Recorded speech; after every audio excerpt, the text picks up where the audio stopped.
Schneider here. So, there's always more to every story than you think, and you've got to look a little deeper.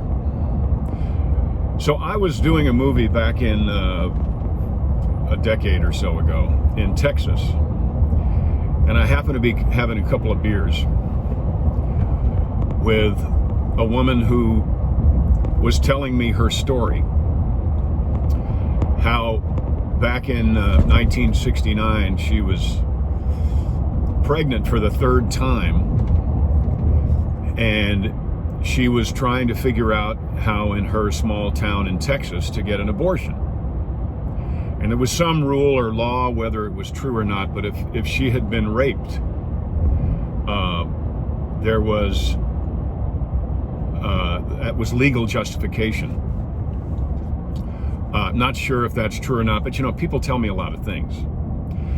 So she told me that there were a group of lawyers who sought her out specifically, and this is important, specifically because she was a teen who was looking for an abortion. I think she was 19. She actually might have been 21. I'm not exactly sure on her age, but she's telling me this wild story. Okay, now she's been sought after by lawyers, and so she gets paid some money. And by the way, she does not have she doesn't have the abortion. A trial goes on for 3 years. 3 years. That eventually gets to the Supreme Court.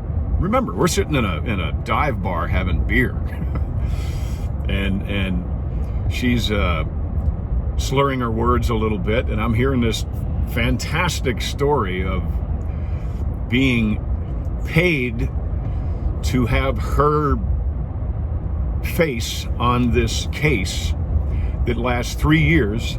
And she tells me she was never once invited. She never once went to court. It's like they said, yeah, we need to to prove our point, to fight our case, we need to find a young woman who is looking for an abortion who is being denied. And when we find that, we're going to build our case. And then, they were kind of done with her. I'm thinking, this can't be true. That's not really what happens in the world. So during the 3 years, she tells me she had her child, and she put her child up for adoption. But during that trial, the world changed, because right about then, I realized that the director of this movie had told me about this woman who lived in this small town where we were shooting the movie.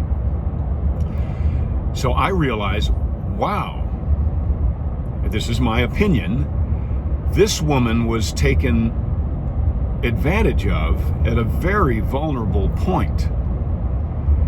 So she gave her baby up for adoption, which I think is a noble thing to do. But this woman she has since passed away, none other than Norma McCorvey. And if you don't know that name, then you may know her by the name they gave her, which was Jane Roe. Jane Roe is the female equivalent of John Doe. The district attorney at the time was Wade. So that I urge you to look up Norma McCorvey. Look up the circumstances around that, because every time I hear about Roe versus Wade, it seems to me that there was this helpless little person named Jane Roe. I didn't even realize it was a given name. But that there's this helpless little person named Jane Roe who tried to fight her case all the way up through the Supreme Court, and won. That's not the case. This was a group of lawyers who had an agenda, and I'm not speaking on either side of the agenda. I'm just telling you that this was a group of lawyers who had an agenda, who approached a young, vulnerable woman who was pregnant and who needed advice, and they snatched her up and they used her as their poster child for their agenda. So just know, because every time I hear Roe versus Wade, I get this Davy and Goliath picture in my head, and that's not, turning in, hey, that's not what happened. The only reason I'm telling you this is that I urge you to get, when you start hearing these things just kind of being thrown out, names being thrown out, cases, very important, this is silly, isn't it? Very important cases being thrown out. I urge you to look them up so you can learn just a little bit more about them. So you can form a more informed or intelligent opinion. It's weird to be talking about intelligence. I'm in my own driveway now, so I'm not endangering anyone, and my phone is on its little thing there.